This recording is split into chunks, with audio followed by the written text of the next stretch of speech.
एक भक्त हैं, उनको एब्सोल्यूट क्लैरिटी नहीं थी गुरु तत्व के विषय में कि गुरु को कैसे देखना चाहिए। तो उनके कल्याण हेतु माता जी ने गुरु तत्व के विषय में बताया, जिससे न केवल उनका बल्कि जन साधारण का कल्याण होगा।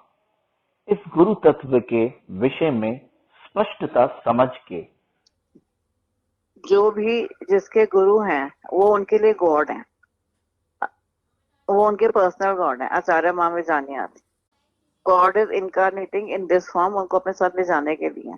जो जिनके गुरु हैं वो उनके लिए एज गुड एज गॉड है।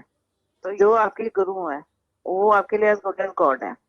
बाबा जी की और गुरुदेव की बात तो बिल्कुल अलग है, क्योंकि दोनों ने बहुत ग्रंथ लिखे हैं, उनके अंदर प्रवचन है। और तो सबको पता है कि महापंडित है, उनकी बात तो अलग है।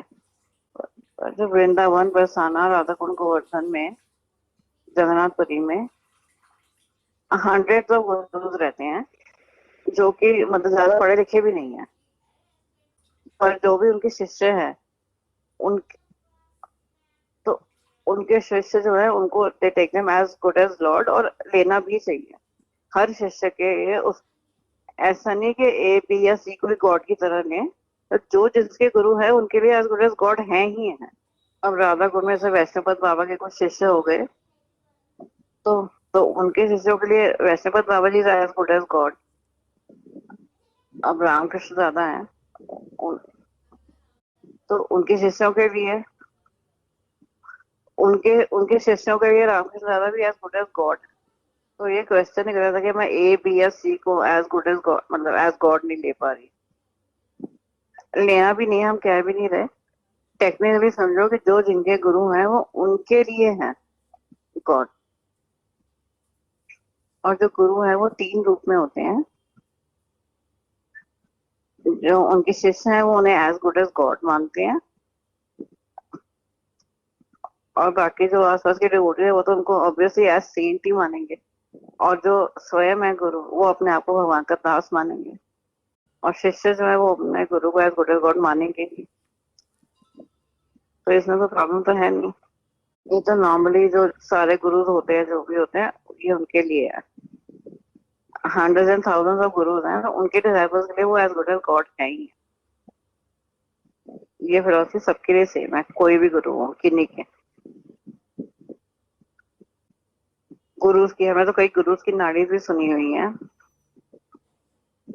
तो यही बोला होता है कि हाँ कि आप मतलब आप गुरु हो गए, आपके शिष्य होंगे, ऐसे नॉर्मल बातें बोली होती हैं।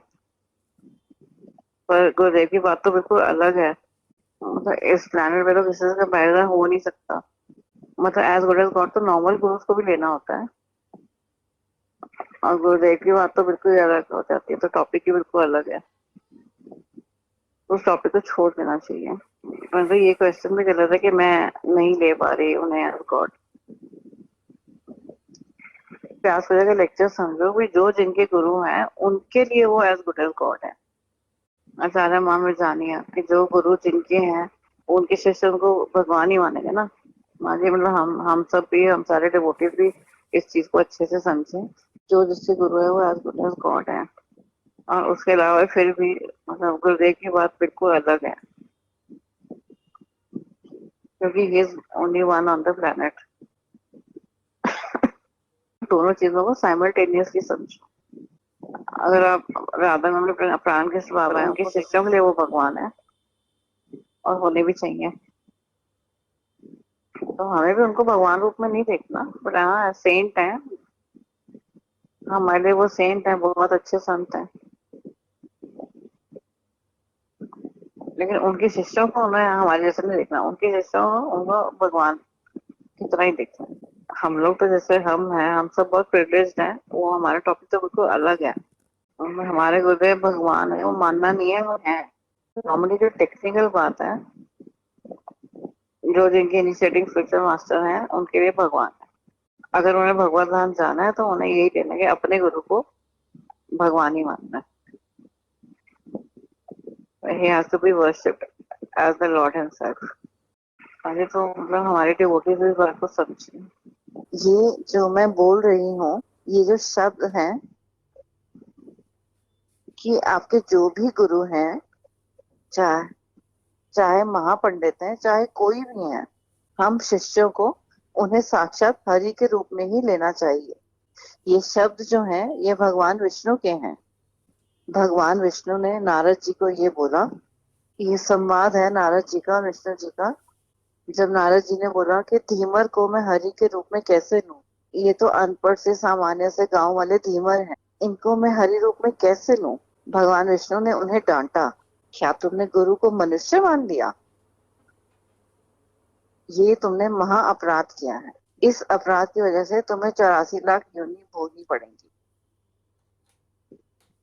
तब श्री हरि विष्णु जो हैं, जब वो नारद मुनि को ये बोल रहे हैं कि उनको 84 लाख योनि भोगनी पड़ेगी अगर हरि को सामान्य मनुष्य माना, साक्षात हरि रूप में नहीं देखा, तो सामान्य व्यक्ति की क्या बात है।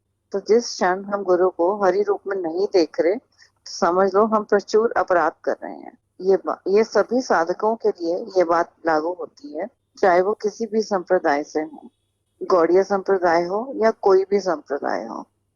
गुरु की शिक्षा केवल तभी रंग लाती है जब गुरु को हरि रूप में लेते हैं शिष्य। अगर हरि रूप में नहीं लेते तो सालों साल बीतते रहते हैं, भक्ति में कोई उन्नति नहीं होती। ये अधिकांश सभी भक्तों का अनुभव होता है। वही गुरु होते हैं, कितने लोगों के हृदय में उनकी शिक्षा रंग लाती है। अगर आप देखेंगे किनके हृदय में रंग लाती है, उनके हृदय में रंग लाती है जिनके हृदय में गुरु जो हैं पूर्ण रूप से भगवान की तरह स्थापित हो चुके हैं।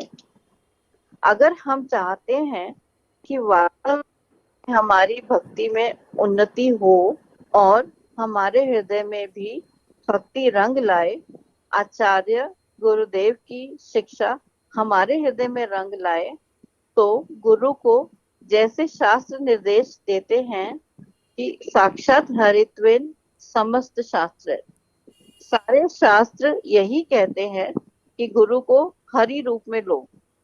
जो गुरु को हरि रूप में लेते हैं वो ही वास्तव में शास्त्रों का सही रूप से पालन करते हैं।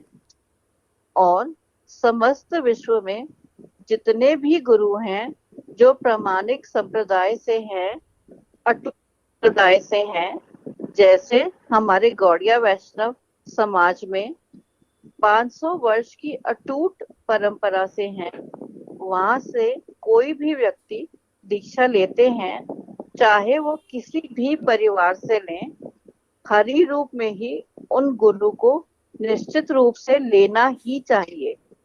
परंपरा जो होनी चाहिए वो अटूट होनी चाहिए। श्री गुरु को भगवान रूप में ना लेना मतलब प्रति क्षण महा अपराध करने के समान है। भक्तों को बहुत ध्यान से साधना करनी चाहिए, जिसमें प्रमुखता इस बात का बहुत ध्यान रखना चाहिए, ना मर्त्य बुद्ध्यात् सूयेत। इसकी डिटेल्ड कथा श्री विष्णु नारद संवाद हमारे इस वीडियो में सुन सकते हैं, जिसका लिंक डिस्क्रिप्शन में दिया हुआ है।